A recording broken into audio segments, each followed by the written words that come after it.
Natapos na ang palabas na Batang Kwapo at ngayon ay sisimulan na natin ang pagtalakay sa House of Lies.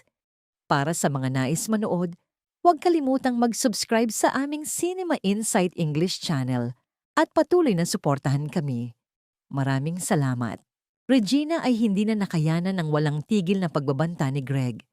Samantala, sumiklab ang bagong kaguluhan sa pamilya Torrecampo, lalo na kina Thea at Edward. Matapos ang matagumpay na operasyon ni Jasmine, nanghina si Ashley.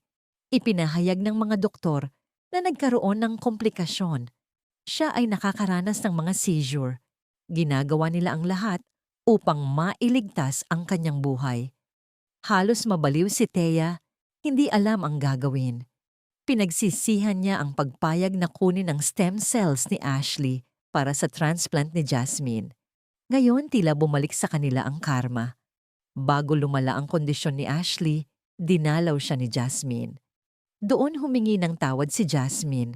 Inamin na minsan ay naging mapait siya kay Ashley. Ngunit si Ashley ay tumulong.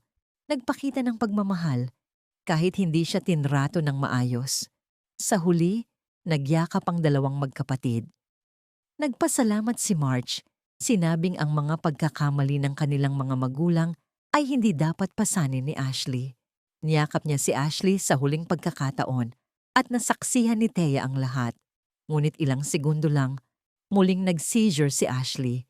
Nagpanik si March at kumalat ang takot at pangamba sa lahat.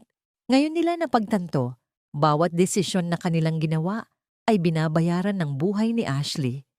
Hindi na kinaya ni Regina ang patuloy na pagbabanta ni Greg. Kasabay nito, humarap ang pamilya Torrecampo sa bagong problema, lalo na sina Thea at Edward. Matapos ang matagumpay na operasyon ni Jasmine, nanghina si Ashley. Sinabi ng mga doktor na nagkaroon ng komplikasyon at siya ay nakakaranas ng mga seizure. Pilit nilang inililigtas ang kanyang buhay. Halos mabaliw si Thea. Harapan niyang sinabi kay Edward na dapat pagbayaran ni March ang lahat. Sa kanyang pananaw, hindi maaring basta-basta magtamasa ng kaligayahan sina March at Paulo habang buhay ni Ashley ang nakataya. Mariin niyang idineklara na siya na ang uupo sa trono at maghihiganti. Samantala, muling bumukas ang mga lumang sugat kina Greg at Regina. Sa tuwing nakikita ni Greg si Edward, sinisisi niya si Regina sa mga pagkakamali ng nakaraan. Pinagtanggol ni Regina ang sarili. Sinabing nabayaran na niya ang lahat at hindi dapat ipagkait kay Edward ang mana dahil anak nila ito. Ngunit patuloy na nagduda si Greg. Naniniwala siyang hindi dugo niya si Edward. Ang hinalang iyon ang nagpasiklab ng kanyang galit at tuluyan niyang itinakwil si Edward, bagay na hindi matanggap ni Regina. Bilang patriarka ng pamilya, ginamit niya ang kanyang kapangyarihan nang walang awa. Ipinahayag niyang aalisin si Edward sa mana. Malinaw ang mensahe. Salungatin ang desisyon ng pamilya at magbabayad ka ng presyo. Sumabog ang mainit na debate sa mansion. May ilan na nagsabing ang ginawa ni Edward ay hindi kawalang galang, kundi paninindigan ng isang tunay na magulang na nagpoprotekta sa kanyang anak. Hindi inaasahan, lumapit mismo si Jasmine. Sa kabila ng pagtutol ni na Edward at Thea, ipinakita niya ang kanyang tapang at determinasyon. Sa kanyang pag-uusap kay Alexander, ibinunyag niya ang kanyang galit. Ang kanyang buhay ay palaging kontrolado ng iba. Idineklara ni Jasmine na tunay niyang nais tumulong at ang kagustuhang iyon ay nagmula sa kaibuturan ng kanyang puso. Hindi niya kayang makita ang kanyang kamag-anak na namamatay habang wala siyang ginagawa. Kaya sa darating na kabanata, masasaksihan natin ang paghihimagsik ni Jasmine, palihim niyang susuwayin ang utos ni Edward at makikipagplano kay Alexander upang ituloy ang operasyon nang masiguro ang kaligtasan ni Ashley. Nanatiling tanong, kaninong lakas ang mananaig? Ang matatag na proteksyon ng isang ama o ang matapang na sakripisyo ng isang anak? Ang paghihimagsik ni Jasmine ang babasag sa huling marupok na pundasyon ng pamilya.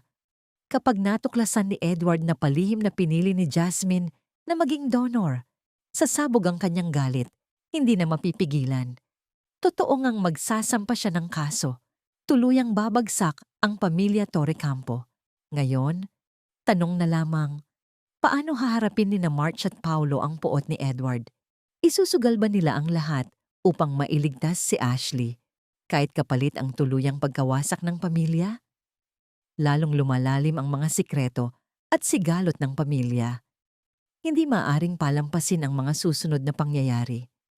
Ang paghihimagsik ni Jasmine ang magiging pinakamalaking pagliko sapagkat pinili niyang magligtas ng buhay ayon sa kanyang sariling kagustuhan. Para sa kanya, hindi lamang ito tungkol sa pagprotekta sa isang kamag-anak, kundi tungkol sa pag-angkin ng kanyang kalayaan at tapang. Sa huli, haharapin ng mga manonood ang sukdulang tanong, tama ba si Edward na protektahan si Jasmine kahit kapalit ang kamatayan ng iba? O tama ba si Jasmine na suwayin ang utos ng kanyang ama upang magligtas ng buhay? Dito, mabubunyag ang tunay na hangganan ng pagmamahal, awtoridad at sakripisyo. Na hindi si Edward ang kanyang tunay na anak at iyon ang ugat ng kanyang galit. Sa sandaling iyon, naunawaan ni Edward kung bakit siya laging iba ang trato, kung bakit siya laging itinataboy. Hinarap ang katotohanan, siya'y napaiyak. Mabilis siyang niyakap ni Regina, iginiit na kasinungalingan ang mga salita ni Greg, na tunay siyang anak nila at hindi niya dapat pagdudahan ang sarili. Ngunit basag na ang puso ni Edward. Sinabi niyang marahil panahon na upang lisanin ang kanilang tahanan. Ramdam niya na hindi siya kabilang sa pamilya, na sa mata ng kanyang ama, siya ay walang iba, kundi pabigat, isang sumpa. Dito nabunyag ang pinakamalalim na sugat ng pamilya, isang anak na naghahanap ng pagkilala, isang ina na ipinagtatanggol ang katotohanan, at isang ama na bulag sa pagmamataas, itinatanggi ang sariling dugo. Gumawa si Edward ng matibay na pasya. Tatayo siya sa sariling paa at hinding-hindi na muling aasa sa kayamanan ng kanyang ama. Sa sandaling iyon, direkta niyang tinanong si Regina, kung hindi siya tunay na anak ni Greg, sino ang kanyang tunay na pamilya at sino ang kanyang tunay na ama? Nanahimik si Regina ng matagal sapagkat wala siyang malinaw na sagot.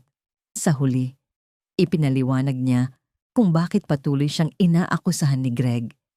Ibinunyag ni Regina na minsan, dahil sa kapabayaan ni Greg, walang kapayapaan ang kanilang pagsasama. Sa panahong iyon, hinanap niya ang aliw at kaligayahan sa isang matagal ng kaibigan at kasama. Sa maikling panahon, nagkaroon sila ng relasyon, ngunit kalaunan tinapos ni Regina at piniling mamuhay ng tahimik. Gayunman, patuloy na binabanggit ni Greg ang nakaraan at sinisisi siya. Nang mabuntis si Regina, naniwala si Greg na ang batang nasa kanyang sinapupunan ay hindi kanya. Ngunit mariin ang paniniwala ni Regina na si Edward ay kanilang anak. Sinabi niyang handa siyang sumailalim sa isa pang pagsusuri ng paternity upang patunayan ito. Sa katunayan, nagawa na nila ang isang pagsusuri noon, ngunit si Greg, nilamon ng kanyang pagmamataas, ay hindi kailanman umamin na anak niya si Edward. Kilalang kilala ni Edward ang kanyang ama. Si Greg ay isang taong kumakapit sa kanyang pagmamataas, kahit ang kapalit ay ang pagtanggi sa sariling pamilya. Naunawaan ni Edward na para sa kanyang ama, mas mahalaga ang pagmamataas kaysa katotohanan. At iyon ang dahilan kung bakit siya itinakwil at kung bakit hindi pa rin siya matanggap ni Greg bilang anak. Maraming salamat sa panonood ng buong video. Para mapanood ang susunod na episode explanation, huwag kalimutang mag-subscribe Cinema Insight English Channel.